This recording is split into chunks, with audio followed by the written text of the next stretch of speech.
Hi, you're watching Darker Than Darkness. I'm your host, Braxton, and today we're joined with... Pete, I'm from Bloodletter. Alrighty, you ready for some questions? I am always ready. Alrighty, first up, we're here celebrating the release of your new album, Leave the Light Behind, as well as 5 years of Wise Blood Records. Yeah. Do you mind giving some background on the inspiration for the new album and its themes? Yeah, to keep it short, as somebody who's always struggled with mental health issues and like going to dark places when you don't know anywhere else to go, this record wasn't so much like a display of personal stuff. This was more of like the things that remind me of where, people go when it's dark out, like in here really. And, Lovecraftian themes, a big proponent of like taking care of yourself, mental health. And I'm a huge, my bandmates and I, we're all huge dorks for like high fantasy stuff. So it's like, where do the dark themes come from and how can we kind of like Ronnie James Dio this shit and make it really cool and like epic, but then also like personal at the same time. So try to make it epic, but relatable. And that kind of leads into another question I had. A lot of the parts of the record, like tracks like Terminal, get into some very serious, like kind of heavy lyrics, and then you have the other parts of the record that are kind of like fantastical, mythical almost. And how do you try to like strike a balance between the two in a healthy way? Oh man, that's good. That's a really good question. It kind of happened like organically this time because our second full-length, Funeral Hymns, was a very personal record for me. A Different Kind of Hell was absolutely the opposite. That was like a concept record for all the Diablo 2 fans out there. And then this record was kind of like a reflection of both. But it's kind of like, time and place. Like, where are you that day? Like, what are you thinking about? How are you feeling?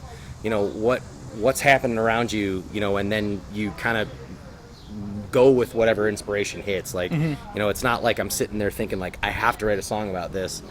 Sometimes it just kind of happens. And this record was probably the most organic, like, lyrically like that. But Terminal specifically kind of came out of like, this is a reflection of what I need to talk about right now, and I'm going to talk about it, And I think that's very inspiring. I feel like a lot of metal, especially stuff like doom and even black metal, deal with a lot of heavy themes, and it's refreshing to see that through a thrash metal record because it kind of steps out of the norm and you're able to have a little bit of fun with it, I feel.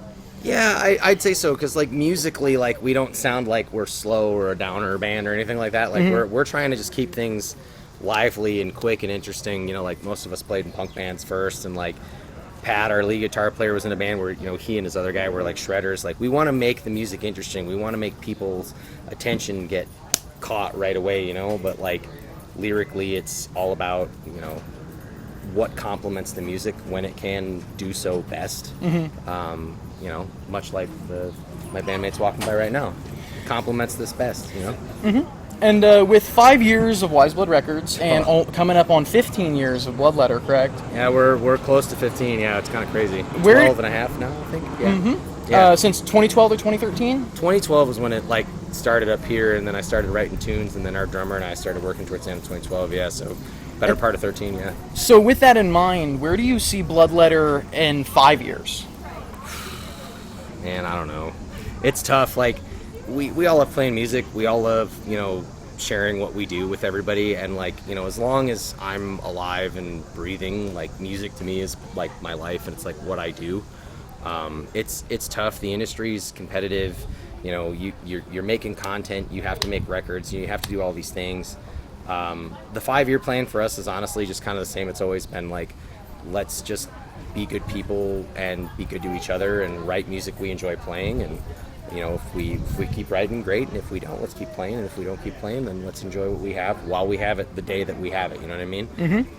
I guess planning's never been our fucking strong suit either. Like long plans, like long-term plans, we're not good at that. Like, hey, show up and play the show, great. Want to have a beer? Yeah. What are you gonna do in a year? I don't know. That's kind of what we've been doing for like I feel like that's kind of the mindset to have for music and being a musician in a way. We're just kind of being, I don't want to say yes man, you know what I mean? But, but kind of just taking up opportunities when they get presented. Strike when the iron's hot. But most importantly, like, we wouldn't be here if it weren't for Sean from Wise Blood. And we've only ever played Black Circle when we've played Indianapolis because the community's cool and the people that are involved are cool. And if someone asks hey, would you like to be a part of this? Thank you, Tanner. I love you. He just gave me the finger off camera. It's totally fine. He's one of my best friends in the world. If we weren't asked to participate in a community that was, thriving and doing good things for people, from all kinds of all ends of the spectrum of the music scene, like, yeah, absolutely, like, we wouldn't be here. But like Sean, Dustin at Black Circle, like the crew here, like, everybody's been so fucking kind to us. And that, to me, is the most important part. Like, you don't participate if people don't want you around, right? Mm-hmm. And then if you do participate and people reciprocate the positivity and they're like, man, thank you for coming, it's like, that's what it's all about. Like, we genuinely wouldn't have been here if it weren't for Sean years ago. And, we love it here. We love coming back. We love doing what we do. Yeah, Indiana metal is, fucking rules. Exactly. That's what it is. And also, I feel like Midwest thrash specifically has started to carve its own sound. Yeah. How would you say, like, the scenes and the sounds of metal differ from your home city of Chicago versus Indy? You're actually technically our first out-of-state band. Oh, cool. We've had Matt from Wraith on here, but technically still Indiana. Love you, Matt. Matt's our fucking boy. I mean, like, thrash is tough. Like, it's, like, there's always the history of the Bay Area. Like, everybody remembers that. Death metal from Tampa, like Florida. Hardcore came out of the East Coast and New York and all that stuff. Like, a lot of that. But there's a little bit of everything everywhere, right? Mm-hmm. And the Midwest is this, like, weird melting pot of, like, corn and hot dish and riffs, and it's just this weird fucking thing. We can all talk about the weather for an hour and then write a record. Like, it's stupid. But I think for us, it's like, thrash in Chicago, there have been a lot of great bands we've played with. Like, we've been able to play shows with death metal bands, hardcore bands, sludgy bands, whatever, doom bands. But thrash is kind of like a weird little pocket in the city where you got to look for it. But when you find it, it's fucking cool.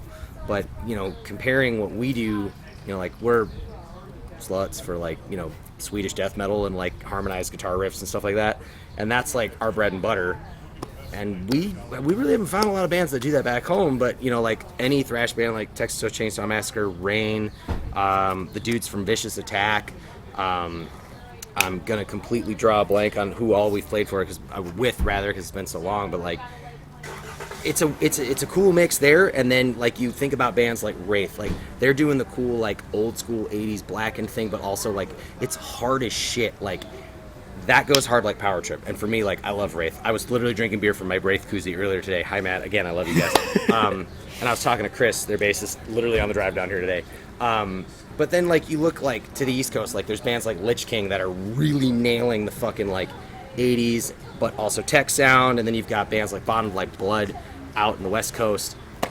It's all different. It's like literally blending eras and decades. It's so cool. And as well as inspirations from different bands and different artists and regional scenes, you guys have also covered Elder Misanthropy from Black Dahlia Murder earlier this year. What kind of brought that? What made that worthy of the cover? Well, first off, Black Dahlia Murder's, amongst the four of us in the band, if you ask any of us, like, what's a top 3 metal record, we'll all name Ritual from them. That's a good pick. It's a perfect record. But, for me personally, like, I found Black Dahlia Murder 2002-ish, and then Unhallowed came out. I remember watching the video for Funeral Thirst on Headbangers Ball at, like, 1 o'clock in the morning on repeat. Bring it back. In high school, right? Like, bring it fucking back. And years later, it was kind of funny. A friend of ours who saw us play a show in Detroit, who I met through my wife, who was bartending at the spot that she was working at, heard that we were in a metal band, and she's like, oh, I'm from Detroit. And I was like, oh, like, Black Dahlia Murder is, like, one of my favorite bands. She's like, oh, I knew those dudes when we were growing up. And so years later, awesome. We play a house show in Detroit, and then we go to a bar with her and her friends later that night, and, we end up meeting, like, half the dudes, and there's Trevor, and, like, I was like, you know what, when am I ever going to have another chance to talk to this dude? So I took my shot, and we ended up talking about, like, Castlevania video games and horror movies for, like, an hour. And then years later, they do the Unhallowed anniversary tour, and they're at Beat Kitchen, and they sign my copy of the record. And I'm thinking to myself, like, man, if it weren't for this record, I probably wouldn't have gotten even more into melodic death metal, especially the Swedish stuff.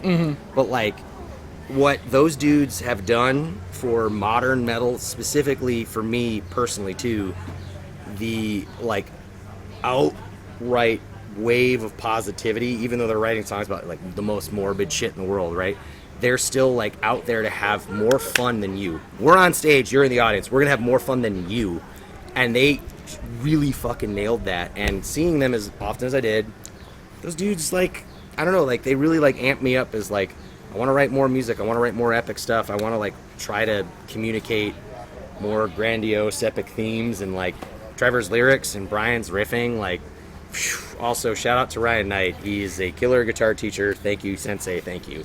But yeah, I could go on about them forever. Like, they're one of the most important bands to me in the world. You know, that's kind of my relationship with bands like Anthrax or Suicidal Tendency to thrash metal for me.